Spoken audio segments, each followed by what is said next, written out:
Hi, today we're going to convert this form 1099 div into PDF files. So this is a dividend form which is being used, and as you can see I have created this simple form over here, and once the user clicks on submit, the response will come under the responses view in this database over here. I've already added two entries from the particular form on a dummy basis, and now I'm looking to convert these entries into PDF files. For this, I'll be using a tool known as PDF Output. This will help me create PDFs on automation with the help of a Google document, which will be my template file, and a Notion database, which will contain all the information that needs to be converted to PDFs.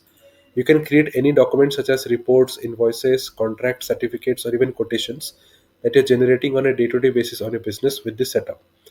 Let's click on create PDF and let's quickly sign in, and then we will see the entire automation step to convert the Notion form into PDFs.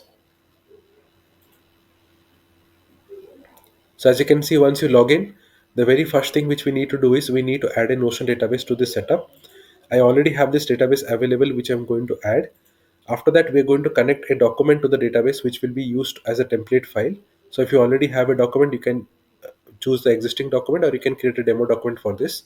And finally, we will map all the properties of the database one by one onto the document and then create the PDF out of it. Let's click on add Notion database, and this should help us add the database. And meanwhile, let me copy this database title which I already have on my Notion workspace. So we'll be using this title from the Notion workspace and we'll be adding it to the selection screen.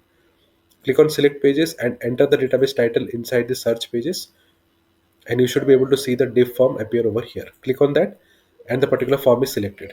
So whenever you're adding any database, always enter the database title inside the search pages and then add it. Do not add it from the top level pages of the list over here. If you do that, the experience will not be smooth and the database may not be added correctly. Okay, so always add it through the search pages field over here. Alongside this, if your database or the form contains any database that are connected to relation properties, so let's say the form 1099 div is connected with database A and database B through relation properties. I also need to add database A and database B over here so that the PDF file which will be created will have all the relation and roller values appear correctly in the document. Otherwise, the relation and roller values will not appear in the document that will be created. So make sure whatever databases are connected to the form 1099 div, you are able to add those databases inside the search pages over here. Let's scroll down, click on allow access, and now we will get access to the form 1099 div, which we can use for the rest of the steps. It should be appearing in this drop down over here. If it is not visible, simply click on reload database once or twice, and the database will definitely be visible over here, which we can use for the remaining steps. It takes a while to load the database at times, so please be patient and try reloading it once or twice, and you should be able to see the particular form. So now the form is showing over here. Let me scroll down, and you can see all the properties of the particular form visible over here, one below the other. So whatever properties we have over here, they are already available as it in this section over here.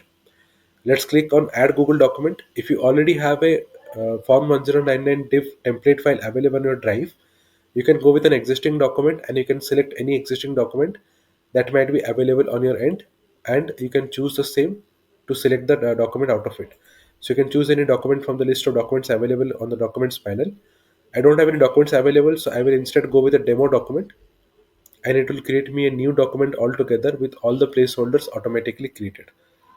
So you can see every placeholder of the database automatically added up over here. So whatever placeholder we have in this database, they're already showing inside double curly brackets over here inside this document. So when the PDF will be created, all these placeholders that you see inside double curly brackets will be mapped automatically to the database.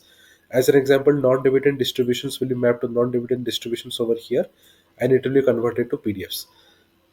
Replacing those values over here. Similarly, qualified dividends will be fetched from the qualified dividends field over here, and then they will be used to convert to PDF files. Okay, so if you want to manually add any property, let's say I want to add qualified dividend to a different section of the document, I'll click on copy. I can go to the document anywhere and I can use Control V or Command V on my keyboard. It will automatically paste the property inside the document. So you can simply copy and paste the property wherever you want to use it, and it should automatically be added. For me, all the placeholders are already there, so I don't need to manually add any property from here. What I instead need to do is I need to define the PDF file name. Okay, so my PDF will be named as per this received by field that we have over here. You can choose any particular column as per your wish. I'll go with the received by field. So I will simply select received by from this drop down, and all my PDFs will be named as per that. Let's click on download PDF, and now I should be able to see the PDF file coming up in the database. So any record which is marked as ready to generate inside your database, they will be converted to PDF file, and then they will be stored right inside this database over here. So keep an eye on the generate PDF column and the PDF file column. If any record is marked as ready to generate, it should be converted to PDF file right over here. Okay. So you can see two entries have come out over here, and let me see what the entries are. So you can see all the particular placeholders have been mapped with the database values, and then they have been created over here. Let me open up the second entry as well, and you should be able to same over here as well. So we just created two documents side by side where we were able to create all the mappings and generate the PDF out of it. Now if you want to automate this solution forever, click on setup motion automation, and now it will run the automation forever without the requirement of using PDF output. This means whenever user will click on submit, you simply need to mark the record as ready to generate over here, and the PDF will automatically be created inside the database. This will automatically use the exact document that you would have created over here, and then the PDF will be created and stored right inside the database under the PDF file column. So this eliminates the need to use PDF output again and again to set up everything from scratch, as all the automations will happen directly inside the database to create the PDFs. I hope this explanation was clear and helpful to you, and you take advantage of this automation available to create PDFs 24/7 365 days for your requirement. If you have any questions, use this chat bubble and send me a message with your queries on this. I'll be able to address the same as soon as I see it. Or else you can go to the bottom of the home page where we have the contact section, and you can send me an email right away with your issues on the same. I'll be able to address the same as well. You can go with a free demo session as well, which is available, where I'll be guiding you step by step on how to use the tool and make the best out of it. So that is it.